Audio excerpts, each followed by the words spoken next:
દિલ્હીમાં કારમાં થયેલ વિસ્ફોટના બનાવ અનુસંધાને ગુજરાત રાજ્યના ડીજીપી સાહેબશ્રીના આપેલા હાઈ એલર્ટના અનુસંધાને ગાંધીનગર રેન્જ ડીઆઈજી સાહેબ તથા અરવલ્લી જિલ્લા પોલીસ વડા શ્રી મનોહરસિંહ જાડેજા સાહેબના સૂચના અને માર્ગદર્શન મુજબ આજ રોજ અરવલ્લી જિલ્લામાં આવેલ રાજસ્થાન અને ગુજરાતને જોડતી સરહદ ઉપરની ચેકપોસ્ટો ઉપર રૂટીન વાહન ચેકિંગ કરતાં વધારાનું સરપ્રાઇઝ વાહન ચેકિંગ હાથ ધરવામાં આવેલું છે, જે અનુસંધાને કુલ જુદી જુદી 6 ચેકપોસ્ટો ઉપર આશરે 100થી વધારે પોલીસ જવાનો અને 15થી વધારે પોલીસ અધિકારીઓ દ્વારા સરપ્રાઇઝ વાહન ચેકિંગ હાથ ધરવામાં આવેલું છે.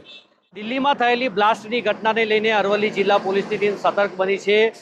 રાજ્ય પોલીસના આદેશ બાદ અરવલ્લી જિલ્લાની વિવિધ સીમાઓ પર અરવલ્લી જિલ્લાની વિવિધ ટીમ દ્વારા સઘન ચેકિંગ કરવામાં આવી રહ્યું છે.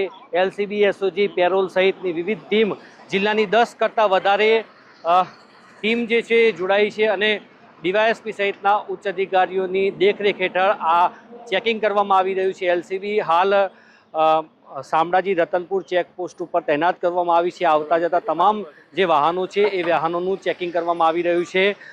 અરવલ્લી જિલ્લામાં જે કુલ રાજસ્થાન સાથે જોડાયેલી 10 સીમાઓ છે, આ સીમાઓ પર પણ પોલીસની ટીમ તૈનાત કરવામાં આવેલી છે. કોઈપણ પ્રકારની અનિચ્છનીય ઘટના ન ઘટે તે માટે તમામ જે જિલ્લાની બોર્ડર છે સાથે જ મોડાસા શહેરી વિસ્તારોમાં પણ પોલીસ દ્વારા કોમ્બિંગ કરવામાં આવી રહ્યું છે. જયમીન સાથે અંકિત ચૌહાણ, મેરા ગુજરાત, અરવલ્લી.